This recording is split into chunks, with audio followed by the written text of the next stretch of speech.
Assalamualaikum warahmatullahi wabarakatuh. Waalaikumsalam warahmatullahi wabarakatuh. Selamat pagi teman-teman. Selamat pagi, Bu. Bagaimana kabarnya hari ini? Alhamdulillah baik. Alhamdulillah baik. Oke, sebelum memulai pembelajaran kali ini, marilah kita berdoa bersama-sama sesuai agama dan kepercayaan masing-masing. Berdoa dipersilahkan. Berdoa selesai. Oke, Ibu akan presensi terlebih dahulu. Desi Firda Rahmawati, Hadir, Bu. Anindya Farinsa Purba, Hadir. Sri Rahayu, Saya, Bu. Tati Nurhayati. Hadir. Oke, hadir semua ya kali ini. Iya, Bu, hadir semua. Alhamdulillah hadir semua hari ini. Baik, kemarin kita telah mempelajari mengenai apa itu norma sosial. Tapi kali ini Ibu tidak akan membahas mengenai apa itu norma sosial karena Ibu anggap teman-teman semuanya sudah memahami terkait dengan norma sosial. Hari ini kita akan belajar mengenai materi di bab selanjutnya. Tapi sebelumnya Ibu ingin bertanya kepada teman-teman semuanya. Ketika pagi hari sebelum memasuki kelas, saat bel berbunyi, biasanya teman-teman melakukan hal apa? Ada yang tahu? Ya, saya. Baik, silahkan Mbak Desi. Nah, sebelum masuk kelas itu biasanya kita antre, Bu. Kira-kira kenapa itu? Mbak Desi, kita harus antre terlebih dahulu sebelum memasuki kelas. Ya, kita antre itu supaya lebih tertib, lebih disiplin, dan lebih rapi. Nah, bagus sekali apa yang dikatakan oleh Mbak Desi. Bahwa sebelum memasuki kelas kita harus antre terlebih dahulu. Agar bisa menciptakan sebuah keteraturan dan ketertiban. Nah, itu termasuk ke dalam contoh dari materi yang akan kita pelajari pada kali ini. Nah, kira-kira adakah teman-teman yang mengetahui apa itu materinya? Ayo, siapa? Belum, Bu. Belum ya? Belum. Oke. Pada kesempatan ini Ibu akan menjelaskan mengenai apa itu nilai sosial. Nah, teman-teman ada yang tahu tidak mengenai apa itu nilai sosial? Saya, Bu. Ya, silakan Mbak Tati. Ya, jadi nilai sosial itu adalah perilaku yang diharapkan oleh masyarakat. Seperti tadi yang sudah disampaikan oleh Mbak Desi contohnya, Bu. Nah, bagus sekali Mbak Tati. Bahwa nilai sosial merupakan sebuah pemikiran abstrak yang digunakan oleh masyarakat untuk berperilaku baik atau sesuatu yang dianggap baik oleh masyarakat.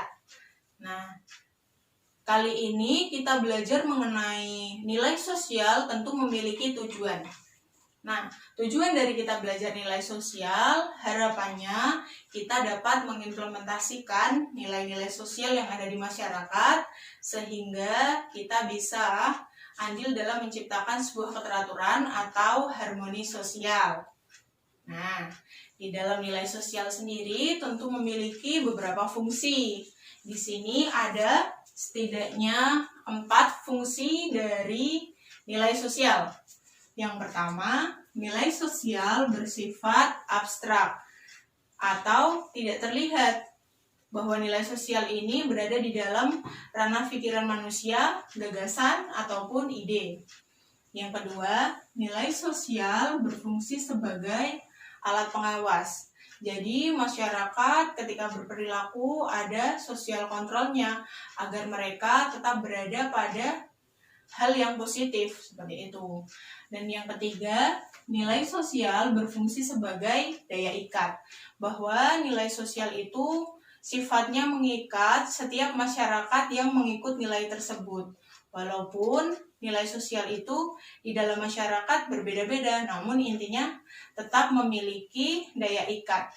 Dan yang keempat, nilai sosial bersifat sebagai alat solidaritas, bahwa nilai sosial itu saling mengakrabkan masyarakat antara yang satu dengan yang lain. Lalu beberapa ahli juga menjelaskan mengenai jenis dari nilai sosial itu sendiri. Namun di sini Ibu akan menjelaskan jenis nilai sosial menurut Prof. Notonegoro. Nah, beliau menjelaskan bahwa nilai sosial itu terdiri atas 3 macam. Yang pertama, nilai material. Yang kedua, nilai vital. Dan yang ketiga, nilai kerohanian. Kita akan kupas satu persatu mengenai nilai-nilai tersebut. Yang pertama, nilai material. Nah, nilai material ini merupakan alat yang digunakan untuk memenuhi kebutuhan fisik manusia yang sifatnya wajib. Contoh dari nilai material ini merupakan sandang, pangan, papan, dan bahan komplementer. Nah, kira-kira dari teman-teman apakah ada yang mengetahui kenapa keempat contoh tersebut bisa disebut dengan nilai sosial? Silahkan. Saya Bu izin menjawab. Baik.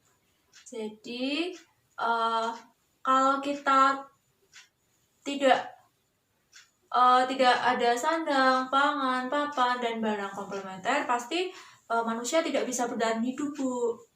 Nah, bagus sekali. Apa yang dikatakan oleh Mbak Anin benar sekali, bahwa ketika manusia tidak memiliki sandang, pangan, papan, dan bahan komplementer, tentu mereka tidak dapat bertahan hidup. Selanjutnya ada nilai vital. Nilai vital merupakan alat penunjang aktivitas manusia. Seperti itu. Nilai vital ini bertujuan untuk memudahkan manusia melakukan pekerjaannya. Nah, contoh dari nilai vital sendiri, misalnya nih, Ibu, seorang guru, tentu memerlukan sarana-prasarana untuk menunjang pembelajaran. Misalnya, Ibu membutuhkan spidol. Nah, ini memudahkan Ibu untuk melakukan pembelajaran, seperti itu. Kemudian Ibu juga membutuhkan papan tulis. Nah, itu juga sebuah alat penunjang ketika Ibu melakukan sebuah pembelajaran. Nah, kira-kira teman-teman ada yang bisa memberikan contoh mengenai nilai vital? Saya, Bu. Nah, baik, silahkan Mbak Sri. Contohnya, petani membutuhkan cangkul, Bu. Kan cangkul itu menunjang pekerjaan petani. Nah, betul sekali. Bahwa ketika petani itu menggunakan cangkul atau menggunakan traktor, nah itu kan berarti petani akan menghemat tenaga. Nah, berarti memudahkan pekerjaan dari petani itu sendiri. Dan yang ketiga, ada nilai kerohanian. Nah, nilai kerohanian ini adalah nilai yang berhubungan dengan jiwa manusia. Contohnya, ketika seorang beribadah. Nah, ketika seorang beribadah itu kan ada hubungan atau interaksi antara seorang hamba dengan Tuhannya. Nah, disitulah akan menciptakan sebuah ketentraman seperti itu.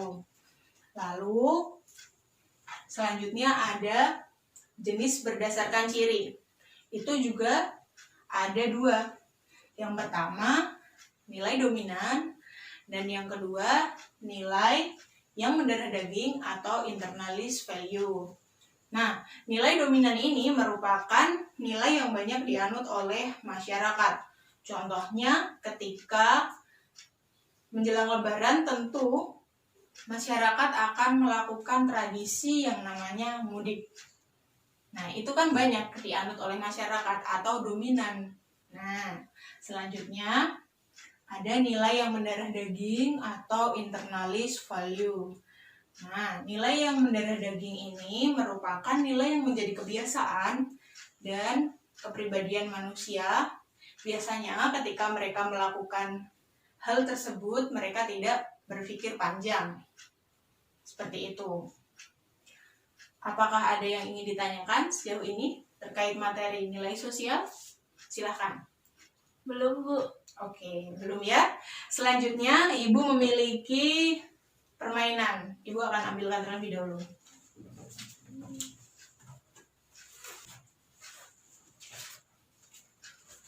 Oke. Di sini ada tangga pintar, anak tangganya ada 6. dari anak tangga nomor 1, 2, 3, 4, 5, sampai 6. Untuk cara mainnya, nanti teman-teman bisa menggunakan dadu. Dadu ini ada 1 sampai 6 titik.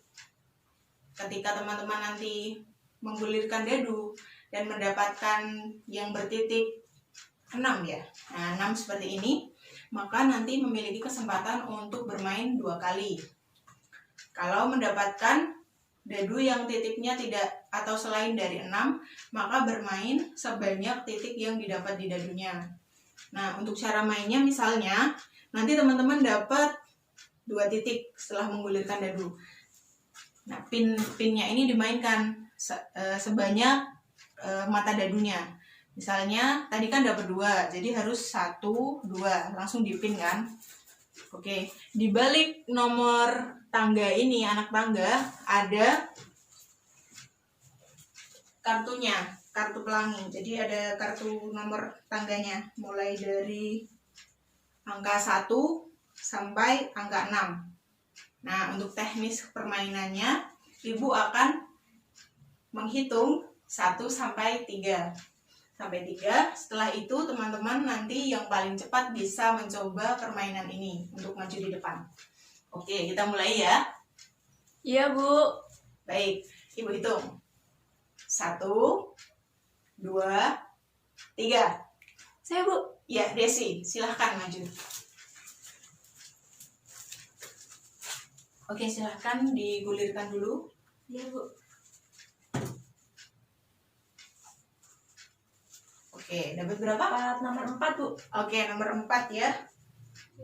Mbak Desi mendapat nomor 4, maka dia mendapatkan kartu berwarna pink. Silahkan dibaca. Di sini pertanyaannya, berikan contoh dari nilai yang mendarah daging atau internalis value. Oke, Jawab, Bu. ya silahkan.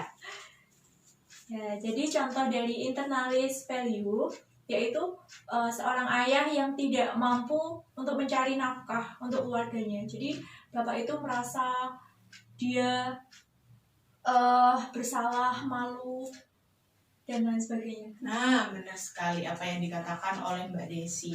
Jadi, contoh dari internalis value atau nilai yang mendarah daging seperti apa yang dicontohkan dari Mbak Desi tadi. Umumnya, seseorang yang tidak melakukan perilaku sesuai dengan nilai yang termasuk dalam nilai mendarah daging, maka mereka akan merasa malu dan bersalah. Seperti itu. Baik, silahkan Mbak Desi untuk kembali ke tempat. Terima kasih ya. Jadi Mbak Desi akan mendapatkan nilai plus dari saya karena sudah aktif dalam mengikuti pembelajaran kali ini termasuk kuis. Ya, terima kasih, Bu. Baik, sama-sama. Nah, untuk teman-teman semuanya, terima kasih sudah melakukan partisipasinya hari ini. Untuk hari ini saya rasa sudah cukup pembelajaran mengenai nilai sosial. Ibu akan memberikan kesimpulan terkait pembelajaran kali ini. Jadi hari ini kita telah belajar mengenai apa itu nilai sosial, fungsi nilai sosial, jenis nilai sosial, jenis berdasarkan ciri. Nah, itu penting untuk dipelajari di dalam masyarakat. Karena apabila di dalam sebuah masyarakat yang notabene sebuah sistem, di sana ada banyak elemen, namun ada salah satu elemen yang tidak berjalan dengan baik, tentunya akan mengganggu proses sosialisasi maupun komunikasi. Harapan Ibu, setelah teman-teman mengikuti pembelajaran kali ini bisa mengaplikasikan dalam kehidupan sehari-hari, seperti itu. Untuk penugasan minggu depan, silahkan baca mengenai aspek nilai sosial, kemudian diresum dan dikumpulkan untuk pertemuan berikutnya. Apakah bisa dipahami sejauh ini tentang penugasan pada hari ini? Iya, Bu, bisa. Baik, karena sudah paham semua, semoga pembelajaran kali ini bermanfaat. Terima kasih atas antusias dan partisipasinya. Kita berdoa sebelum mengakhiri pelajaran hari ini. Berdoa, dipersilakan. berdoa, selesai. Baik, terima kasih. Wassalamualaikum warahmatullahi wabarakatuh. Waalaikumsalam warahmatullahi wabarakatuh.